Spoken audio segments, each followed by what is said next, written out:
ওই তেলের গাড়ি তেল নাই ডিবুর তেল শেষ ওইগুলাই অকটেন নিয়ে আসলো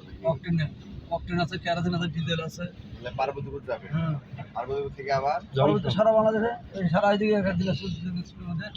সব পাম্পে পাম্পে চলে যাবে আচ্ছা কালকে গাড়ি গ্যাঞ্জামের মধ্যে আসতে পারে না। আরে ট্রেনের লাইনেও তো উঠে চলে যাবে জানো অনেক তেল নিয়ে যাবে সব তেলে অনেক বড় তো অনেক বড়ই না শেষ এখনো হয়নি এখনো শেষ হয়নি এই খবর দিছে আরে যাত্রীবাহী খুব জন্য কি অবস্থা যাত্রী খবর একটা দিল আর একটা ডিস্টার্ব আত্মীয় স্বজন মনে আসছে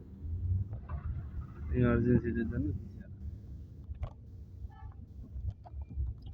আবার ভিআইপি খবর দিছে নরমালও না না নতুন খবর